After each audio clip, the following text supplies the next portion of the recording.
ছোটবেলা থেকে আমরা একটা কথা শুনেই বড় হয়েছি, লেখাপড়া করে যে গাড়ি ঘোড়া চড়ে সে। কিন্তু সম্প্রতি যাদবপুর কাণ্ডের পর থেকে এসএফআই এর মুখে যে স্লোগানটা শোনা যাচ্ছে, লেখাপড়া করে যে গাড়ি চাপা পড়ে সে, এই বিষয়ে কি বলছেন এবিভিপির স্টেট সেক্রেটারি অনিরুদ্ধ সরকার? তার সঙ্গে কথা বলবো গোটা যাদবপুর ঘটনা নিয়ে। যে দাদা, আমরা এটা শুনেই বড় হয়েছে, কিন্তু জিনিসটা এখন উল্টে যাচ্ছে। যে পরিস্থিতি তৈরি হলো, টিএমসিপি বনাম এসএফআই দুপক্ষই বলছে দুপক্ষকে মারার চেষ্টা চলেছে। গোটা বিষয়টা কিভাবে দেখছো? প্রথমত বিষয়টা হচ্ছে যে আজকে যাদবপুরে যে ঘটনাটা ঘটলো, এই ঘটনাটা 2011-র আগে এসএফআই বা বামপন্থী যে সমস্ত ছাত্র সংগঠনগুলো ছিল ঠিক একই কালচার বহন করে নিয়ে এসছে, এবং যাদবপুর যেহেতু তাদের দখলে আছে ঠিক সেই কালচারটাকে তারা মেনটেন করছে। এবং সাথে সাথে 2011-র পর থেকে এখনো অবধি শুধু যাদবপুর নয়, পশ্চিমবঙ্গের সমস্ত বিশ্ববিদ্যালয়ে একই নৈরাজ্য পরিস্থিতি তৈরি হয়ে আছে। সেখানে তৃণমূল ছাত্র পরিষদ আজকে ক্যাম্পাস দখল করে বসে আছে, সেখানে বিদ্যার্থী পরিষদ সহ বাকি যে সমস্ত ছাত্র সংগঠন আছে তাদেরও একই পরিস্থিতি। আজ যাদবপুর এসএফআই দখলে আছে, তারা আজকে শিক্ষামন্ত্রীকে ঢুকতে দিচ্ছে না। তো পরিস্থিতিটা এরা কয়েনের এপিট এবং ওপিট। যাদবপুরে তো যে ছেলেটির ওপর দিয়ে এ তো নকশাল এবং মাওবাদী, আমি বলতে এটা কোনো দ্বিধা নেই। আজকে যাদবপুর বিশ্ববিদ্যালয় দেশদ্রোহিতা এবং মাওবাদীদের একটা গ্রিন করিডোর বা সেফ করিডোরে পরিণত হয়েছে।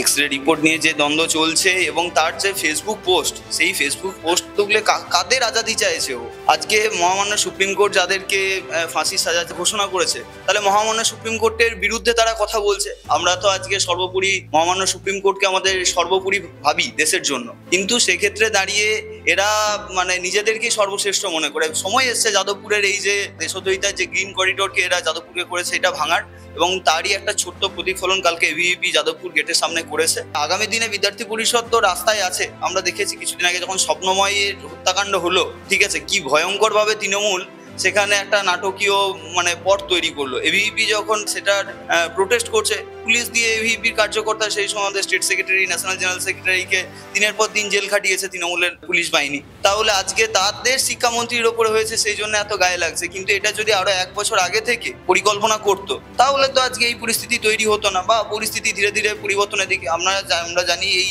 বামপন্থীদের এখন তো পুরো বাংলা জুড়ে কোনো জায়গা নেই। বেসিক্যালি 3-4টে ক্যাম্পাস আছে যেখানে তাদের একটু আধটু সংগঠন আছে। তার মধ্যে যাদবপুর, প্রেসিডেন্সি এবং Visva Bharati central university. Visva Bharati central ইউনিভার্সিটিতে এবছর এসএফআই ইউনিট পর্যন্ত ফরমেশন করতে পারেনি। যেখানে যেখানে এসএফআই বা বামপন্থী ছাত্র সংগঠনরা বিপদে পড়েছে, এবং আমরা লড়াইয়ের ময়দানে দেখেছি এটা, সেখানে যখন তারা হেরে যায় তৃণমূল তাদেরকে পেছন থেকে ব্যাকআপ দেয়। এখান থেকে স্পষ্ট যে তিনু মাকু, আমরা একটা কথা স্পষ্টভাবে তিনু মাকু আতাত মানুষের কাছে আজকে স্পষ্ট হয়ে গেছে, এবং সাধারণ ছাত্রছাত্রীদের কাছে স্পষ্ট হয়ে গেছে।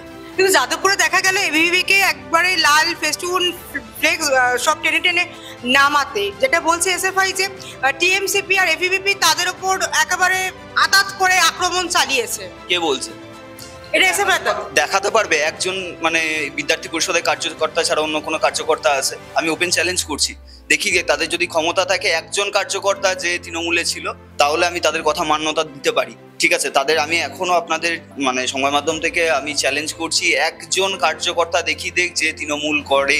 ঠিক আছে, বিদ্যার্থী পরিষদের ওই তো গুটি কয়েক কালকে 15-20 জন গেছিল শান্তিপূর্ণ একটা প্রতিবাদ করার জন্য গেছিল।